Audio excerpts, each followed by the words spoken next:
Bonjour, voici la séance 3 du chapitre 4 d'Histoire, l'industrialisation et l'accélération des transformations économiques et sociales en France de 1848 à 1871.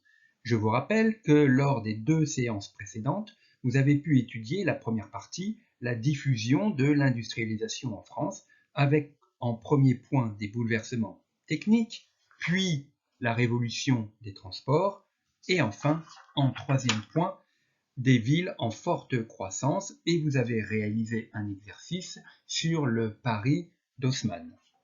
Passons maintenant à la deuxième partie, les mutations sociales, économiques et politiques de l'industrialisation. Tout d'abord, en premier point, le libéralisme au service de la bourgeoisie.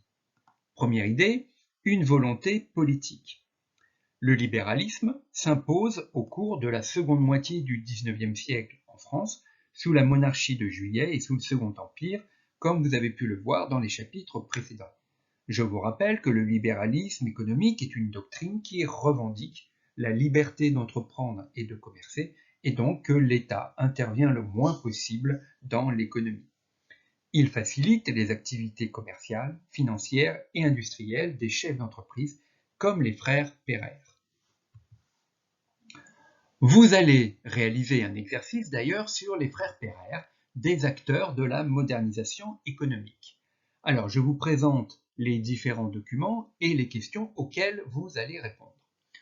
Tout d'abord, en introduction, on peut voir que les frères Pereire sont de grands banquiers et de grands industriels qui ont participé à l'activité économique sous le Second Empire. Une représentation de ces deux frères, Émile et Isaac Pereire. Tout d'abord, première question, à partir de ce document, vous allez décrire le système mis en place par les frères Pereire et indiquer quelle conception ils ont de leur métier de banquier.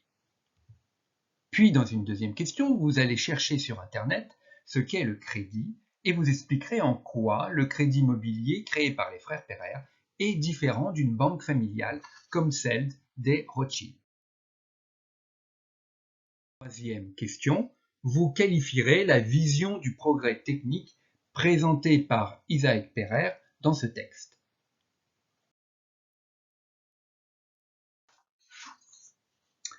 Deuxième idée, une nouvelle élite, la très haute bourgeoisie.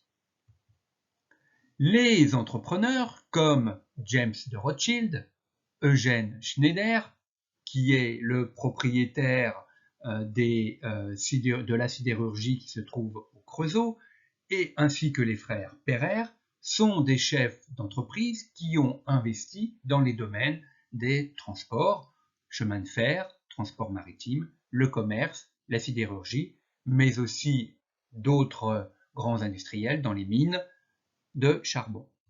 Ce sont pour la plupart des banquiers. Par ailleurs, ce sont aussi des mécènes, des collectionneurs qui s'intéressent à la vie artistique de l'époque. Et puis, pour la plupart d'entre eux, leur grande carrière industrielle leur a permis de rencontrer des hommes politiques et de se lancer dans ce monde politique en devenant notamment députés.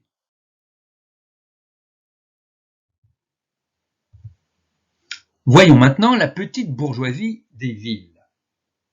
La bourgeoisie diffuse peu à peu ses normes, ses valeurs et ses modes, à travers les vêtements, le mobilier, mais aussi les grandes réceptions, comme vous pouvez le voir ici à travers ce tableau de Jean Béraud.